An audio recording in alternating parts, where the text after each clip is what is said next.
Yo, balik lagi sama Om Senang. Hari ini Om Senang akan membahas tentang istilah-istilah yang banyak digunakan di dunia per seksan. Apa aja tuh? Banyak. Jadi banyak teman-teman yang mungkin masih bingung ya. Ini apa sih maksudnya itu? Tabu, nggak mau nanya. Nanya juga malu. Cari di Google sesat, nyasar gitu kan. Takutnya pengertiannya ngaco. Nah, jadi Om Senang bakal kasih tahu istilah-istilah yang sering dipakai di dalam dunia begitu. Jadi salah satunya contohnya yang gampang dulu deh. Ada oral sex namanya. Apa itu oral sex? Oral sex adalah kita menstimulasi merangsang alat kelamin lawan jenis dengan oral, mulut. Jadi kalau misalkan kita beli obat, cara pakainya di oral. Bukan jorok, tapi lewat mulut deh gitu aja. Di dunia medis pun oral untuk obat dipakai. Nah, di seks bisa juga gak? Ya bisa. Nah, gimana caranya? Ya nggak mungkin Om Senang jelasin di sini. Yang pasti kamu merangsang bagian intim seseorang, pasangan dengan oral atau dengan mulut. Nah, ada lagi anal seks. Apa tuh? Nggak ngerti. Nah, anal ini salah satu dalam variasi hubungan seks. Jadi variasi di hubungan seks ada namanya anal. Nah, ini bisa dilakukan pada wanita dan juga pria. Biasanya ini bukan ngajarin nggak bener ya. Jadi untuk teman-teman kita yang gay itu mereka melakukan anal dan oral untuk mencapai klimaks. Nah, kok bukannya sakit ya itu ya? Nah, kalau misalkan cowok emang enak. Nah, jadi di cowok itu di dalam prostat. Prostat itu posisinya ada di dalam anus. Jadi di anal seks ini kan alat kelamin pria masuk ke dalam anus pria juga. Nah, di dalam anus itu ada prostat. Nah, prostat itu macam seperti klitorisnya wanita deh. Jadi pusat rangsangan terenak seorang pria sebenarnya ada di situ. Jadi saat cowok dan cowok melakukan anal, nah itu sebenarnya bisa klimaks juga karena titik rangsangannya paling dahsyat ada di dalam prostat. Nah, lalu untuk wanita ada gak yang begitu? Ya ada juga yang artis keren, cewek hebat banget. Cerita pernah coba gak? Pernah coba. Karena itu termasuk dalam variasi hubungan seksual. Cuman tidak disarankan. Kenapa? Karena anus atau dubur itu kan kotor sekali. Jadi kalau kotor, kecuali kalian sebelum itu dibersihin dulu ya, bersihin yang rapi deh pokoknya. Nah, habis itu kalau misalkan sesuatu yang masuk ke dalam sana dalam kondisi luka, nah terus masuk ke dalam anus yang kotor, infeksi, nah penyebaran penyakitnya jadi lebih mengerikan. Jadi tidak disarankan untuk melakukan anal itu. Mau coba berani silakan, resiko tanggung sendiri karena itu ya kotor ya. Jadi ada yang kayak gitu, cuman tidak disarankan. Terus ada lagi namanya BDSM. Apaan tuh BDSM? Itu adalah, kamu pernah nonton 50 Shades of Grey yang di borgol-borgol tuh, yang diselepet-selepet. Nah, itu termasuk dalam BDSM, bondage. Ada sadisme sebenarnya di situ. Jadi mereka ini ada rule-nya tersendiri. Mereka mendapat rangsangan dari rasa sakit juga. Jadi kayak misalkan rasa sakitnya ada juga yang sampai berdarah-darah. Nah, mereka ada rule-nya sendiri maksimal sampai batas apa. Nah, itu setiap orang beda-beda. Nah, makanya kalau misalkan ada yang sampai masuk penjara karena BDSM-nya terlalu keterlaluan, arahnya jadi ke arah KDRT. Sampai pasangannya takut lapor ke polisi. Nah, itu ada juga. Nah, tapi kalau misalkan yang BDSM normal, ya sebenarnya diselepet begitu asal aja. Cuma ya fantasi lah, termasuk dalam variasi hubungan seks biar kalian nggak bosen begitu terus kan. Nah, bosen. Nah, cobalah BDSM. Nah, BDSM tuh alat-alatnya beli di mana? Lu cari di online banyak. Ada borgolnya lah. Tapi kalau misalkan pakai borgol, kalau mau pakai yang beneran ya hati-hati ya. Gue pernah nonton film lucu. Jadi suami istri mau coba BDSM atau memang udah sering melakukan BDSM, habis itu istrinya diborgol, diranjang. Diborgol, diranjang di villa yang di hutan belantara, nggak ada orang. Suaminya minum obat kuat, mati. Jadi tuh istrinya terperangkap di villa yang anta beranta diborgol gara-gara BDSM dan siapa yang mau nolongin? Nah itu gue nggak lanjutin dia ceritanya, gue pusing deh bayanginnya, udah serem kan. Nah itu hati-hati. Terus ada namanya MILF. Nah MILF itu apaan sih? Nah itu untuk orang-orang yang umurnya sudah tante lah bilangnya MILF. Jadi lu pacaran sama MILF ya berarti lu pacaran sama tante-tante ya kayak gitulah. Nah terus ada lagi bilangnya fisting. What the fuck fisting? Fisting itu adalah tangan masuk ke dalam misfinya wanita. Muat apa enggak? Muat, ada orang pala bayi aja muat kok. Nah itu ada yang masukin tangannya untuk merangsang, namanya fisting. Nah ngeri ya. Iya memang dunia itu ngeri banget. Nah Om Senang bilangnya itu setiap manusia punya ten desire lah. Jadi setiap manusia punya keinginan orientasi seks yang terpendam di dalam dirinya banget, dan itu nggak bisa diceritain ke orang. Nah biasanya untuk orang yang udah deket banget baru diceritain tuh dia ternyata aslinya begitu. Nah berbahayanya kalau kamu tidak tahu pasangan kamu punya sisi gelap yang terdalamnya seperti apa. Kalau sampai dia nggak dapat sama kamu, dia akan cari di tempat lain. Itu ada kemungkinannya loh. Nah kalau misalnya dicari tempat lain, misalkan spa. Nah di spa ada namanya PM. PM itu apa? Petik mangga. Kalau kata satu stand up komedi, ada yang udah jurus baru, bukan petik mangga lagi, ganti bolam.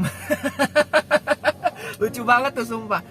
Jadi itu adalah proses dimana merangsang, kan ada Mr. P ya, Mr. P ada ballsnya, dan mereka merangsang ballsnya itu. Nah namanya karena balls dimainin ya kayak petik mangga gitulah. Nah kayak gitulah PM.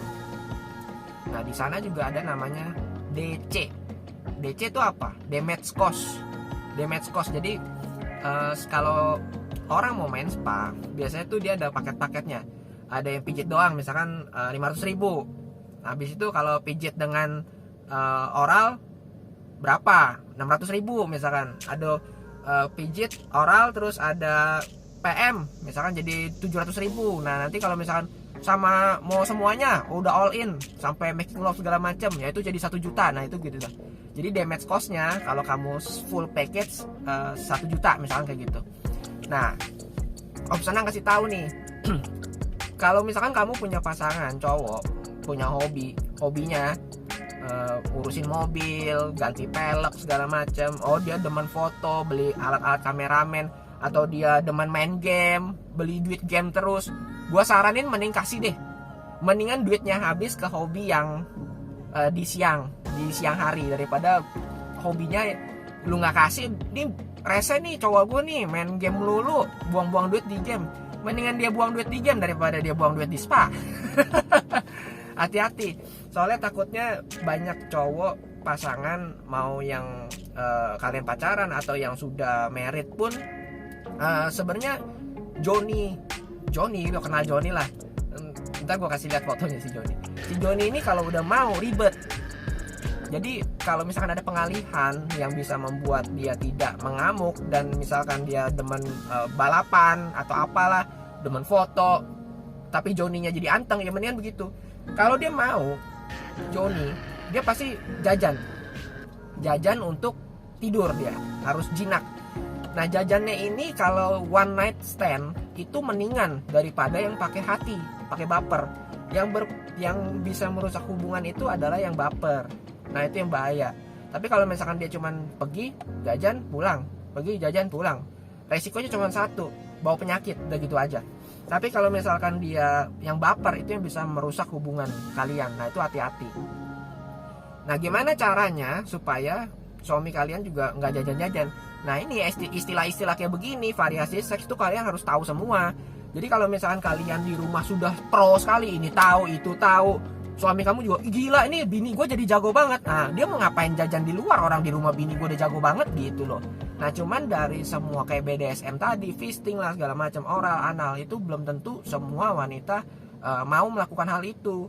Nah makanya sebelum melangkah ke kehidupan pernikahan, mendingan dibicarain dulu deh sisi gelap lu yang paling dalam tuh kayak gimana. Ada yang mau 3S tuh apa, trisam. Trisam tuh misalkan ada cowoknya 2 ceweknya 1, atau ceweknya 2 cowoknya 1, ya terserah deh. Atau ada yang bisek. Bisek tuh apa? Jadi dia bisa main sama cowok, bisa main sama cewek. Ada juga yang tukar-tukaran pasangan loh, hati-hati. Ada juga yang aneh kayak begitu. Jadi kehidupan di dunia ini tidak seindah kenyataannya deh. Pokoknya di kehidupan yang gelap itu, dan setiap orang punya sisi gelapnya masing-masing, dan lu nggak tahu itu gelapnya sedalam apa, seserem apa, lu nggak tahu. Nah makanya yang orang asing aja kenapa bisa mengerikan, pedofil segala macam. Ada lagi namanya fetish. Fetish itu ya setiap orang punya fetishnya masing-masing. Ada yang lihat betis udah on, ada yang harus lihat boobs, ada yang pasti lihat face, ada yang pasti lihat V, Mr. P lah atau apalah, ya kayak gitu-gitulah. Nah itu fetish orang macam-macam, beda-beda. Nah fetish itu yang men-trigger 10 desire yang Om Senang bilang lah, kalau Om Senang bilangnya gitu. Jadi ada step-stepnya tuh. Dan itu kalau misalkan sampai ada yang ketemu pasangan yang mengerti sekali 10 desire-nya dia dan dia bisa memenuhi, beruntung sekali gitu loh. Beruntung sekali, karena nyari itu susah banget. Apalagi kalau bisa married sama lu dengan 10 desire yang sudah terbuka semua. Lu oke, dia oke, cocok segala macem, ya chance untuk selingkuh nggak ada kayaknya itu udah. Kecuali masalah perekonomian segala macam. Nah itu kan nantilah Om Senang bahas lah masalah perekonomian lah. Untuk kehidupan pernikahan kalian lebih happy, untuk kehidupan pacaran kalian lebih happy. Tapi kalau misalkan untuk urusan seks nih, Om Senang kasih tahu gambaran-gambarannya, istilah-istilahnya. Jadi kalian bisa cari tahu, belajar bagaimana caranya. Kalau mau coba silahkan coba, tapi resiko tanggung sendiri, karena Om Senang sudah bilang itu yang nyeleneh begitu ada resikonya di penyakit seksual. Dan teman-teman Om Senang ini sudah banyak juga yang meninggal, sedih banget, karena ya melenceng bukan normal. Nah tapi kita boleh gak menjudge, lu kok gak normal sih? Nah lu bisa menjamin gak lu paksa dia normal tapi hidup dia tidak bahagia? Nah sedangkan waktu dia hidup mungkin dari awal hidup sampai meninggal dia gay atau lesbi lah atau bisek lah atau apa. Terus tiba-tiba dia kena AIDS misalkan, tapi dia selama hidup ya ini hidup gua happy, gua jadi diri dia sendiri gitu. Ya yang penting dia happy. Gue sih bilangnya begitu ya. Om Senang sih maunya sih semua orang happy aja gitu loh, nggak usah pusingin judge orang lah. Cuman kita juga sebagai manusia kita tidak boleh menjudge. Ya dia memilih seperti itu, banyak faktor, banyak lingkungan lah, bisa lingkungan dari keluarga, yaitu kita nggak bisa menjudge orang lah. Nggak semuanya salah, nggak semuanya benar. Yang penting tuh orang happy aja udah. Karena hidup cuma sebentar. Nah kalian juga sama, hidup cuma sebentar, jangan terlalu mikirin pendapat orang ya, jalanin aja. Cuman yang kalian harus tahu, melakukan sesuatu harus tahu resikonya apa. Setelah tahu resikonya apa, itu kalian tanggung sendiri. Udah begitu ya. Kalau misalkan kalian ada, oh Om Senang ada satu nih istilah yang gue belum tahu, nah lu tanya aja DM, bisa komen, ntar gue kasih tahu ya. Karena banyak banget sebenarnya kalau mau dibahas, kepanjangan ntar ya.